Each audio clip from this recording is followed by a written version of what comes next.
En la más reciente conferencia de prensa matutina, el presidente de México, Andrés Manuel López Obrador, no escatimó en críticas hacia los jueces y ministros del país, acusándolos directamente de corrupción. En un tono enérgico, el mandatario señaló específicamente a Norma Piña, una jueza conocida por sus decisiones adversas hacia proyectos impulsados por su gobierno. Obrador expuso que la corrupción entre jueces y ministros había alcanzado niveles preocupantes, ejemplificado en la alarmante tendencia de liberaciones de presos los sábados, una práctica que, según él, se debía a sobornos y tráfico de influencias en el sistema judicial. No obstante, destacó que desde el inicio de su administración en 2018 se han implementado medidas que han reducido significativamente estos abusos. Entre las acciones positivas mencionadas por el presidente se encuentra la implementación de evaluaciones rigurosas para los jueces y ministros, así como la promoción de la transparencia y la rendición de cuentas en el Poder Judicial. Estos esfuerzos han contribuido a restablecer la confianza en el sistema judicial y a reducir las prácticas corruptas que previamente socavaban la administración de justicia en el país. El presidente concluyó su intervención, enfatizando la importancia de continuar combatiendo la corrupción en todas sus formas, asegurando que su gobierno seguirá trabajando para fortalecer las instituciones y garantizar un sistema judicial justo y equitativo para todos los ciudadanos mexicanos. Recapitulando con lo que tú planteas, primero, que se tenga una sociedad mejor. Segundo, que haya mucha orientación del daño que causan las drogas. Y tercero, que nosotros, las autoridades, no permitamos la impunidad, que no se permita ni corrupción ni impunidad, cero impunidad. Todo esto, ¿a poco no es una vergüenza? A ver, ¿por qué no pones la lámina de los que liberan los sábados? Es la lámina del sabadazo. Imagínense, esto es una vergüenza. ¿Cómo es posible que de lunes a jueves liberen a 58 y el fin de semana 192? ¿Cómo se explica eso?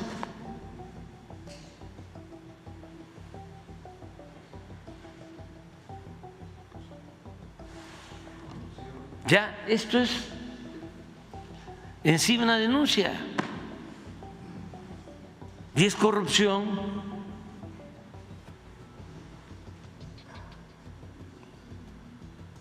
Y fíjense cómo ha venido cambiando afortunadamente 23 y 24,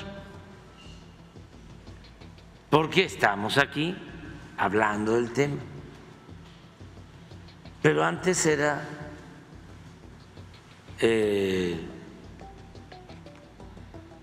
el mundo del anonimato, todo era clandestino, no se sabía nada.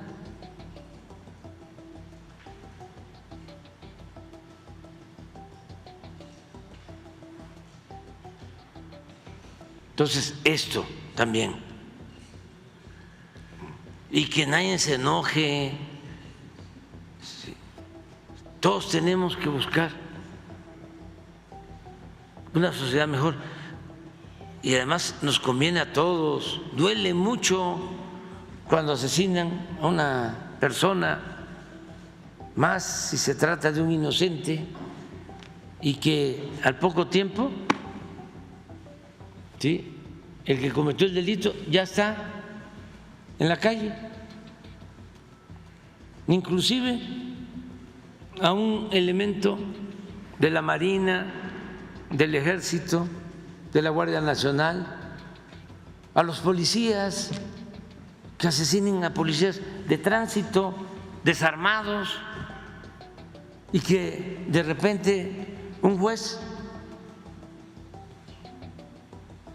le dé la libertad y dicen, es que es plata o plomo. Entonces el juez, si está en esa circunstancia, que pida su cambio.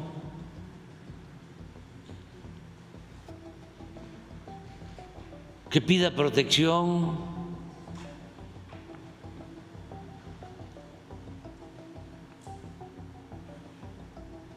Que busque un trabajo en un despacho.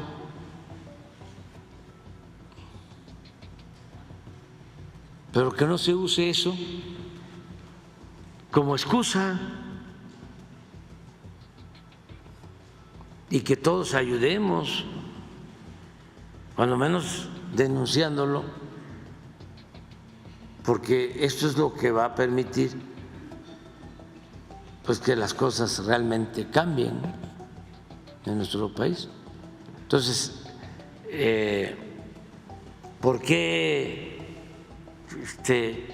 creció esto? ¿Por qué creció tanto la violencia? Porque había tolerancia, sobre todo impunidad y corrupción. Y arriba las autoridades pues eran parte de la corrupción y desde luego cómplices de bandas. Y aquí estamos hablando, y la verdad no estamos siendo equitativos. No quise usar la palabra justos, o no estamos actuando parejo, pero esto que vemos de la delincuencia organizada tiene que ver, es lo mismo, es un retrato de lo que pasa con la delincuencia de cuello blanco, o lo que pasaba con la delincuencia de cuello blanco. Bueno, por cierto, hay un caso, pero hay muchos, donde los mismos, los jueces, lo que hablábamos de que hay 13 empresas que no pagan más de 100,000 millones de pesos a la hacienda pública porque están protegidos por jueces. 13,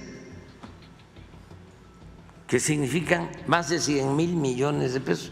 ¿Cómo los protegen los jueces? ¿No tienes ahí la gráfica? Es interesante también, porque no vamos a estar hablando nada más de la delincuencia organizada y la de cuello blanco. Yo recuerdo que la revista Forbes, ¿no?, famosa, donde sale en la lista de los hombres más ricos del mundo, llegó a poner en el lugar 10, entre los 10 más ricos del mundo, a Guzmán Loera. Y sí, muy atractivo, ¿no?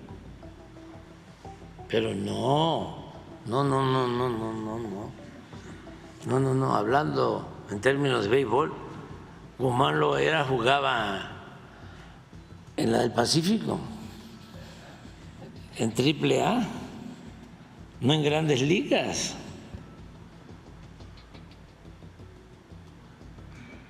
Imagínense un negocio del sexenio pasado, compran una fábrica de fertilizantes que costaba $50 millones aproximadamente, ¿no? Cuando hicieron el avalúo,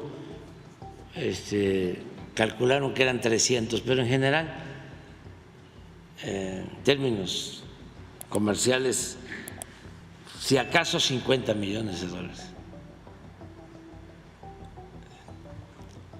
Valía 50 y la compraron en $500 millones. ¿Cuánto se ganaron en esa operación? $450 millones. ¿Cuántos son 450 millones de dólares? Ya como a 18. Un golpe y sin riesgo de nada, platicadito en una oficina arriba, hasta con unas copas de vino y una buena botana. ¿Cuánto? 8,000 millones de pesos. Un atraco, uno.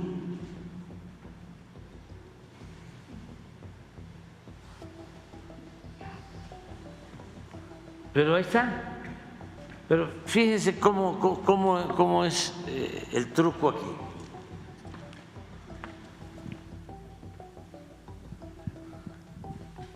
El Ministerio Público solicita orden de aprehensión o presenta una querella. Para que esto proceda, tiene que el juez otorgar una audiencia. ¿Cuánto tiempo se lleva desde que el Ministerio Público solicita la orden de aprehensión o el inicio del trámite por parte del juez? Miren los casos. Transportación aérea, que debe 33,495 millones a la Hacienda Pública, 195 días para darle la audiencia. Pero hay uno, miren una chatarrera, 19,860 millones. Lleva como 2 años sin audiencia. El juez no. Es como el caso del ministro, famosísimo ministro, que llega todo desde luego deliberado, armado. Llega un expediente de un deudor de Hacienda de miles de millones de pesos, llega a la Corte y él pide el expediente. Para empezar, desde el punto de vista legal, de procedimiento, no tenía por qué llegar a la Corte el expediente. Pero llega y lo atrae el ministro. Y en vez de empezar a estudiarlo para resolver si procedía que se tratara el caso en la Corte, si le correspondía a la Corte atender este asunto, como él sabe perfectamente que no es competencia de la Corte, lo sabe perfectamente porque es abogado y no se necesita ser un una eminencia.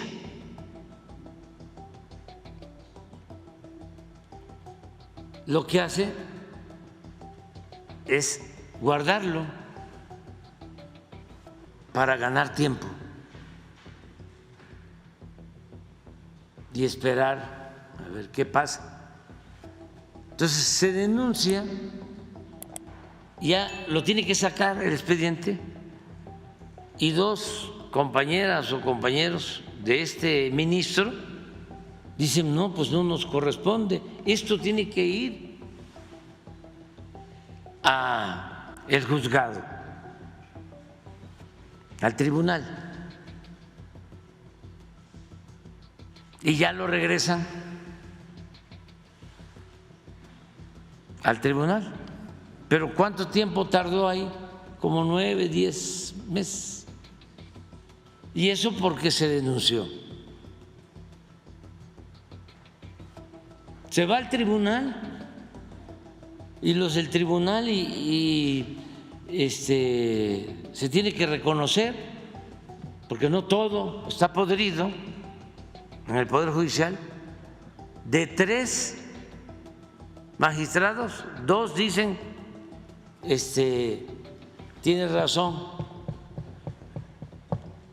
el SAT, tiene razón el SAT. De 3, 2 apoyan de que se tiene que pagar el crédito.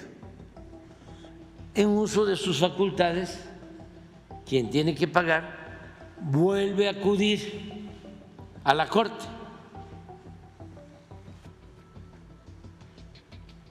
Y se está esperando a ver qué van a hacer ahora. Si ya se resolvió que no es competencia de la Corte, porque no es nada inconstitucional, ¿ahora qué van a hacer? ¿Lo van a volver a guardar el expediente? ¿Están esperando que yo me vaya? Pues aquí 2 o 3 días antes vamos a decir, pues guardaron el expediente, o a lo mejor no es así.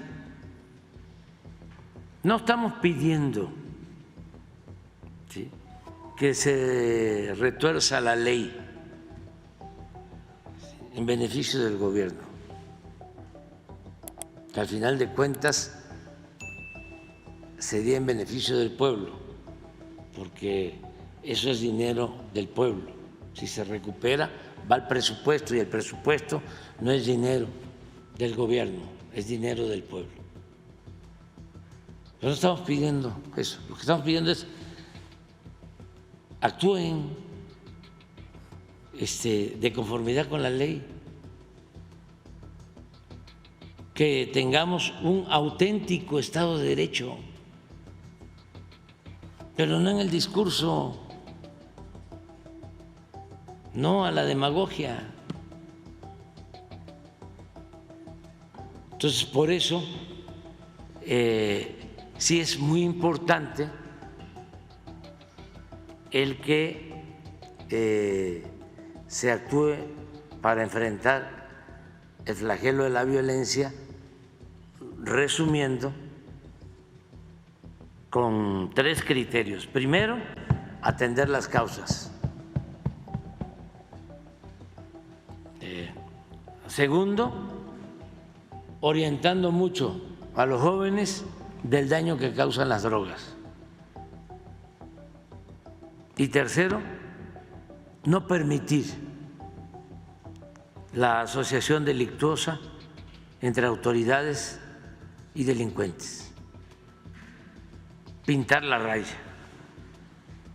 Una cosa las autoridades y otra cosa los delincuentes. Y que todos ayudemos. Que todos ayudemos. Podemos tener diferencias partidistas, pero todos necesitamos vivir con paz, con tranquilidad. y tenemos posibilidad de lograrlo en nuestro país, por lo que hablé, por las bases, por los cimientos, por lo que nos heredaron los antiguos mexicanos.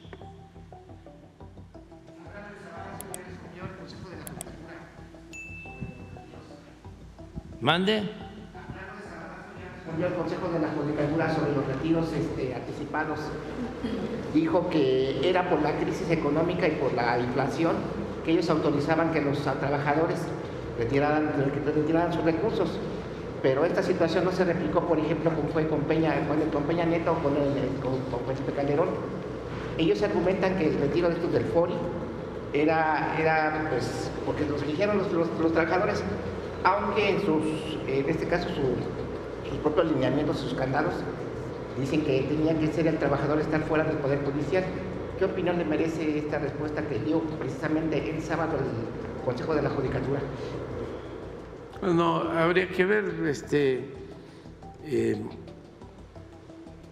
que el Congreso, ¿no?, lo analice, dé su opinión. No se debe usar a los trabajadores para querer mantener privilegios y mantener la corrupción en el Poder Judicial. Que no se dejen los trabajadores manipular, porque ellos no van a salir afectados, al contrario,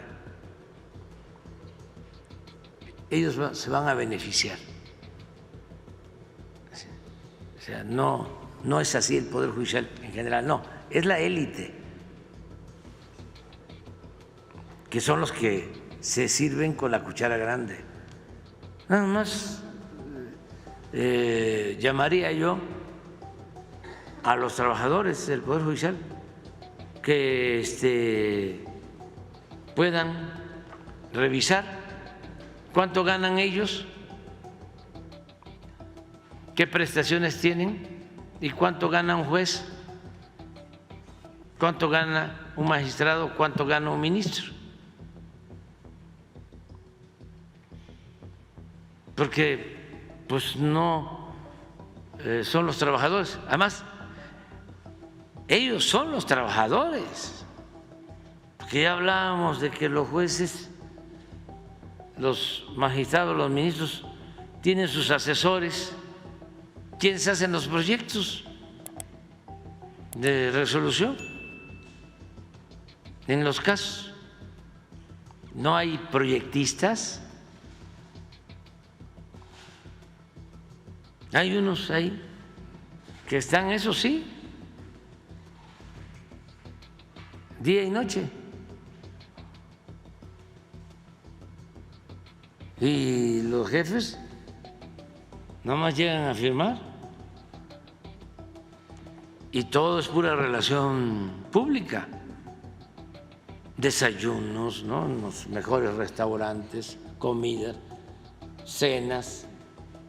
Hablando de cenas, acuérdense lo que pasó hace poco, pues, una cena en una residencia en Las Lomas,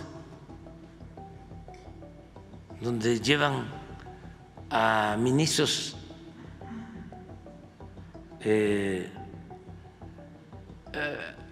van dos ministros, bueno, va la presidenta, otro ministro que es el asesor, es el consejero ahora en el Poder Judicial, y magistrados electorales a una reunión con el presidente de un partido. Y no dicen nada. ¿Para qué se reunieron?